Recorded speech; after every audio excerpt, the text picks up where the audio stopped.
is Linda Volkmar with Just Say Yes. Happy Valentine's Day. I hope you all are feeling loved in a special way. And if you don't have that significant someone to love you, remember Jesus Christ loves you and he gave his life for you. And there's no greater love than that. So today we're going to talk about Martha, a woman who had messed up priorities. And that probably could, in today's world, include a lot of us. So in Luke 10, 38 through 42, and I'm going to read that. As Jesus and his disciples were on their way, he came to a village where a woman named Martha opened her home to him. She had a sister named Mary who sat at the Lord's feet listening to what he said. But Martha was distracted by all, I don't have my glasses, hang on, by all the preparations that had to be made. And she came to him and she asked, Lord, don't you care that my sister has left me to do all the work by myself? Tell her to help me. Martha, Martha, the Lord answered, you are worried and upset about many things. But only one thing is needed. Mary has chosen which is better, and it will not be taken from her. Messed up priorities. I can relate to that woman because I love to sit at Jesus' feet, but I also could be the Martha and worry about house guests and all of the above. Just ask my children. Martha is an intense woman. Just earlier, she's at home with Mary, her sister, and Lazarus, her brother, and Jesus has stopped by with 13 guests. Now, they were all men, and Jesus comes to their home as the master, but he also comes as a personal friend. And he's comfortable in their home. I'm sure it's meticulous. I'm sure there's no lack of organization. I'm sure that he feels comfortable there, not only by the environment, but more importantly, by the heart of the people that are hosting him and are his friends. And he's a regular visitor. He comes often. He likes them. You know, we hang out with people we like, with people we identify with. And they are on their way to Jerusalem just a couple miles away. Sometimes he and the disciples would come to their home late and stay with them in Bethany. And Martha is quick to welcome them to her home. She loves her home and she loves to entertain and she loves to serve and she loves the Lord. Some scholars believe that Mary may have been a widow and served as the head of the home to her siblings. She was the grand poobah. She was the one in charge. She was the one that had the final say. And the two women managed the home with their brother Lazarus. And Martha's concerned about adequately entertaining her guests and using her gift of hospitality, which is a lovely gift. And maybe it's not perfection, at least of excellence. She wants to do well and care for them well. I can relate to that. Her name means lady. This isn't the part I relate to. Lady or mistress. But it means that Martha was grateful that the master, who had no place to lay his head, should find comfort in her home. That gave her great pleasure. She loved to share it. She loved that all of the God of heaven had given her precious gifts to her, and she provided for them, and she considered it an honor to serve. Now, I can relate to that because I just said to somebody recently, I said it to Martha Sanchez, who is another host on HSBN, I said to her, I just love when I have someone in my home, I treat them like they're Jesus. I serve them, I love on them, I like to have a little bouquet of flowers, a little nosh by their bedside. I let them come and go as they want. And she said, oh, I'm going to come and visit you. Now, she doesn't live very far from me. And we laughed. But I can relate to Mary, and I can relate to Martha. And I remember my parents saying, Linda, someday you're going to have to figure out that you don't have to stay up to these crazy hours to make sure your house looks good. Now, part of that was my journey to discover myself, and part of it was chaos made my brain have chaos. I found that I processed better when things had a sense of order, and I still believe that's true.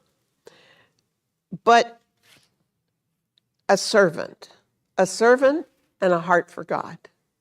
Kind of opposite ends of the spectrum, don't you think? It wasn't that she was poor or that she couldn't provide anything too big or too small in her home. She wasn't selfish. Martha wasn't selfish with her provisions. It wasn't all about me.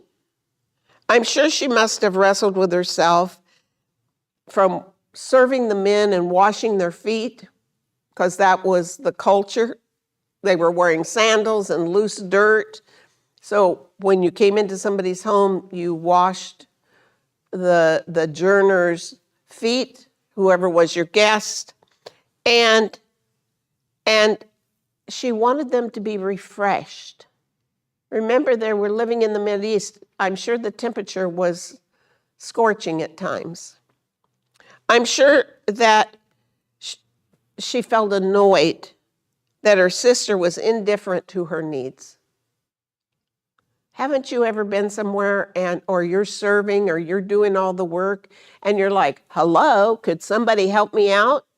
As you all sit there chatting. I've been there. I know what the woman must have felt. Is it a good feeling? No, it's not. And yet, in the throes of that, we have to show mercy and grace. I'm certain that Martha was the older sister. I'm sure she was the firstborn. As in many cases, firstborns are always concerned about the task at hand. Those that come later sometimes are more focused on relationships. Mary was concerned about her relationship, and Martha was irritated by it. Well, great. I'm glad you're a people person, but there are some things to do, Mary, I'm sure was Martha's thoughts. She now decides that she'll take the problem one step further. I'm not going to put up with this because she's going to blow me off. She's not going to pay attention. She's not going to do what I say, no matter how I say it. So I'm going to go the one that can make a difference. If all else fails, Jesus has got this. He won't let her get away with it because he's a man of integrity. So Martha is busy and she's anxious and not everything is going to get finished in a timely fashion.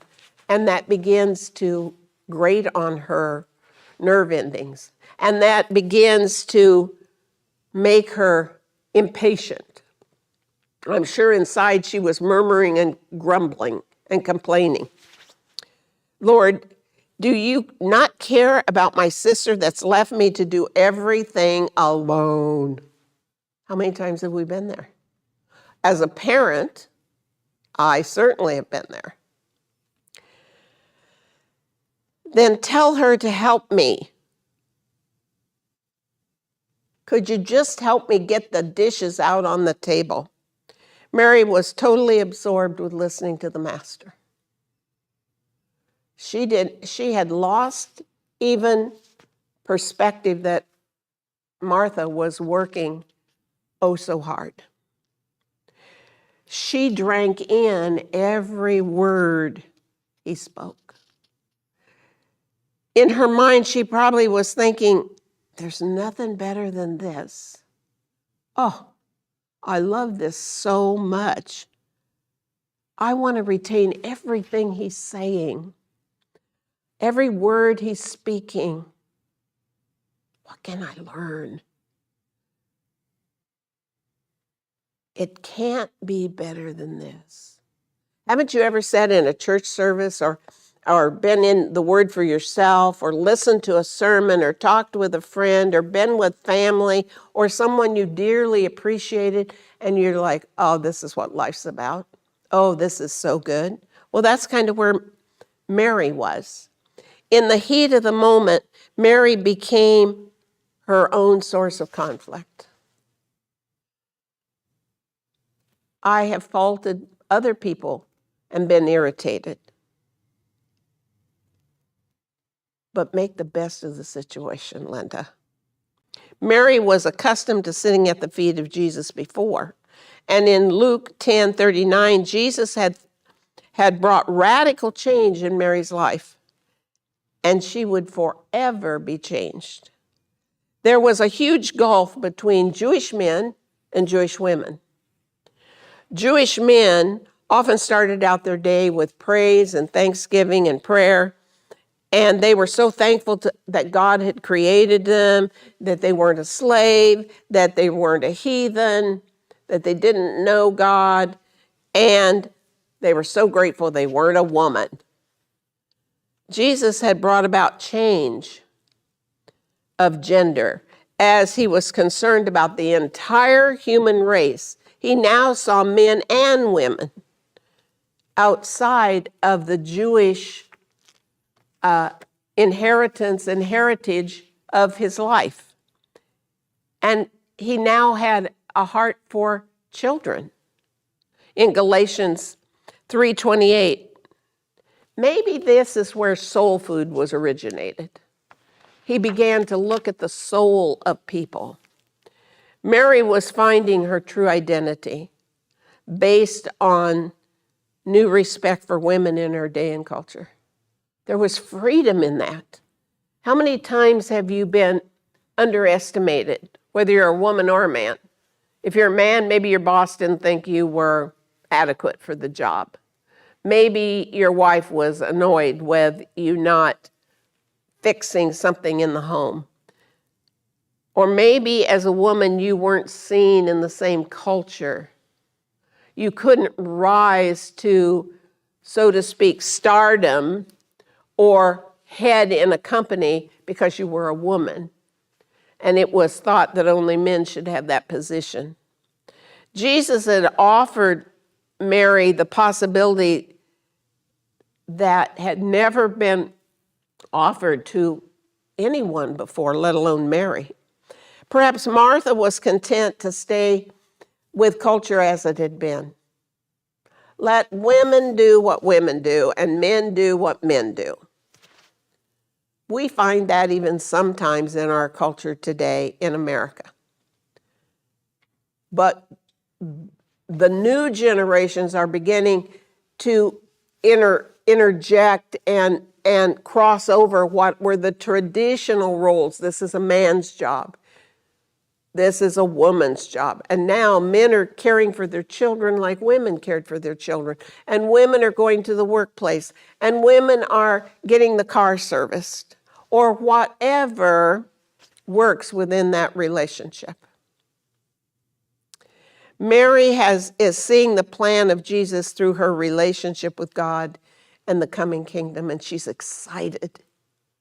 She's eager to learn more, and the Spirit within Mary is so thirsty and so hungry that she, Martha, go ahead, put the food out, but I'm being already fed. And if we think about the Samaritan woman who came to the well in Scripture, and Jesus was at the well, and the disciples had gone into town to get food, and he asked her to draw him some water. And she was like, why? The Samaritan woman's like, why are you asking me? I'm a Samaritan and you're a Jew. And he said, if you knew who I was, you would thirst no more. And the disciples come back and they're bringing food, and he's saying, I'm not really hungry, I've already been fed.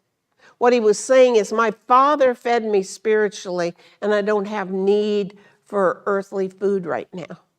And they were like, well, who brought you lunch? And he's like, my Father fed me. So it's similar in nature. And so Mary is driven by the hunger of her heart, but Martha is driven by serving the disciples and Jesus and food for the body. Different hunger. Which are you most hungry for? Oh, I got to go get something to eat? Or, oh, I need to be fed by the Lord. I need to sit in his presence. I always say it's not about having a little talk with Jesus as you're putting your makeup on, or you're brushing your hair, or you're taking your shower, or you're driving in your car to work, or whatever the situation. Maybe you're riding your camel. But whatever the situation is, it's about what are your priorities. Remember, Martha's got messed up priorities. Martha's got messed up priorities. Mary has hungered after the right kind of food. Now, we all know that we need both, but which do you seek most? Which do you seek first? If you miss a meal, are you all distressed? If you miss time with Jesus, is it no big deal? I'll catch him tomorrow. Oh, I'll do that later. Martha needed to serve Jesus the only way she knew how. Mary says, I want that real soul food. Maybe Martha would have been angry if she thought, maybe Martha would have been angry if she had thought Mary was that desperate. In Revelations 4:11, it says, Thou art worthy, O Lord, to receive glory and honor and power. For thou hast created all things, and for thy pleasure they are and were created. So we know we have to have food to sustain us, but spiritually you will die if you don't sit at his feet. Mary, I am created for you, God. It's more than just serving people, serving these men. She saw her life in the fullness of the fellowship with Jesus. That was her calling. She now had a real purpose. She knew who she was. She found her identity. She found her purpose to breathe and live and exist on earth. Food for her body would never satisfy her like Jesus would satisfy her. She was tired of how she had been looked upon. She was tired of man's opinion, and she was looking for a different dimension with an eternal purpose. She couldn't understand how her sister couldn't see what Jesus brought. He brought more food than he was going to receive. How could Martha not see that? Don't you see what Jesus has done for you? He's more than just your friend, Martha. Martha was so active and outgoing and all about serve, serve, serve. She was showing the Lord her love by serving him and serving the disciples. And she's thinking, if I didn't love him as much as I do, I wouldn't serve him like this. She thought quickly and she acted on it. Sometimes we think too quick and we act too quick, and we need to slow down and say, God, how do I order my day according to your agenda, not my agenda? These two sisters were total opposites. How often in one family will you see two siblings of the same gender and they're on two ends of the spectrum? Mary was introspective. Martha was relational, extrovert, She was all about the task at hand. The beauty was that Jesus loved and understood each of their perspective in how they showed him love. He wasn't thrown, so to speak, under the bus. He knew their hearts. However, Jesus shared that with Martha, and he said, Martha, Martha.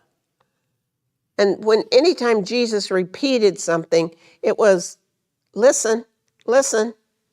When my parents used to say, Linda, I listened a little bit. When they said, Linda Lee, I really listened because I knew it was more serious.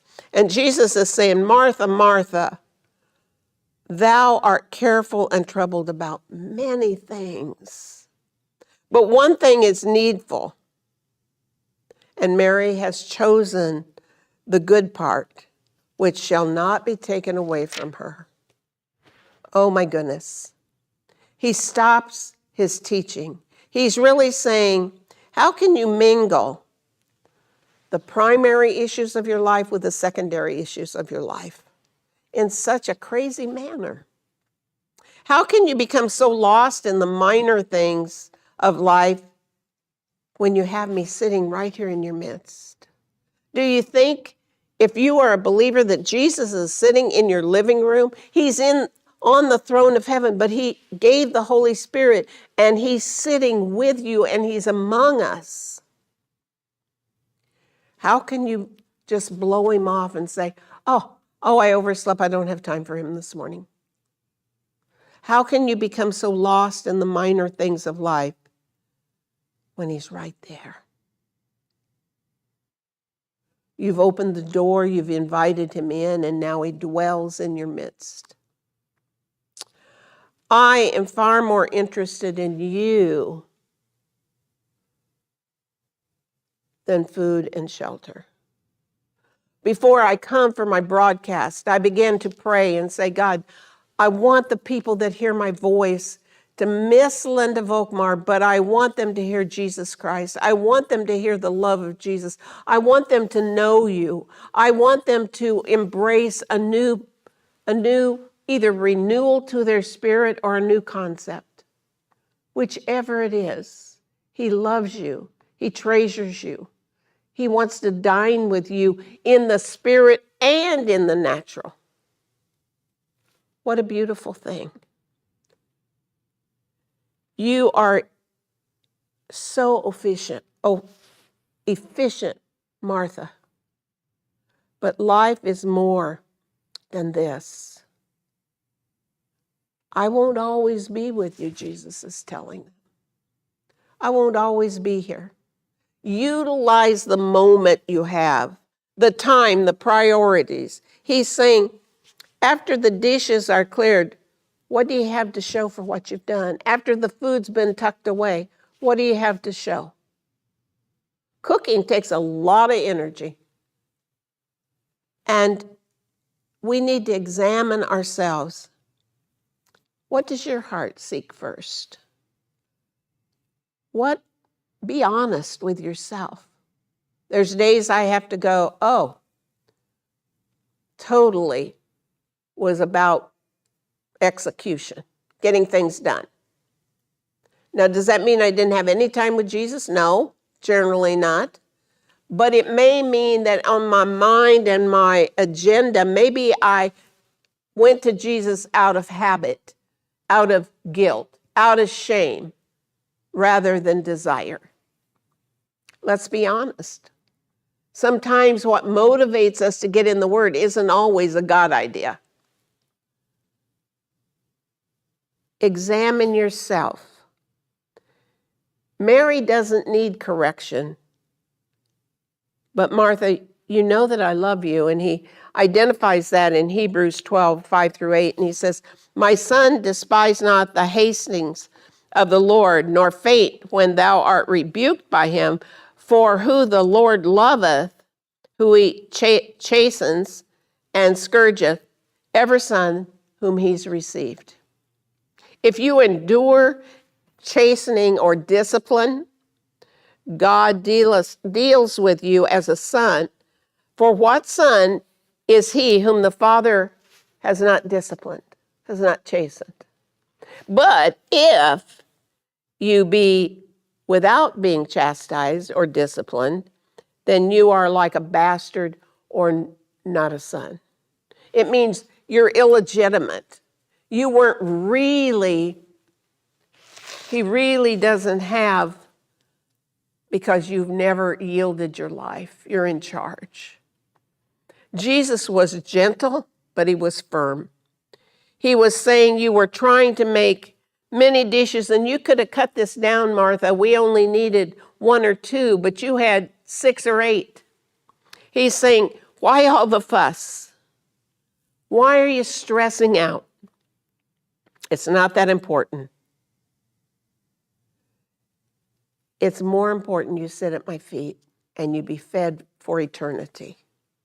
Ever notice people who are never late to their jobs will strangle and just wander into church late, and they won't go to work and allow not having time to take a shower or not getting whatever they need to do at home first. But they will put too many things on their agenda. So, I got to put the dishes away. I've got to do this. I've got to do that. And in the meantime, they're missing sitting at Jesus' feet. What's filling their tank? So as you process this, think about what fills you. What could you be doing that upsets someone else? Maybe Jesus is calling and wooing you to come because he loves you. Let him even discipline you if you're out of order, because he loves you that much. Thank you for tuning in. Hope you've been fed today.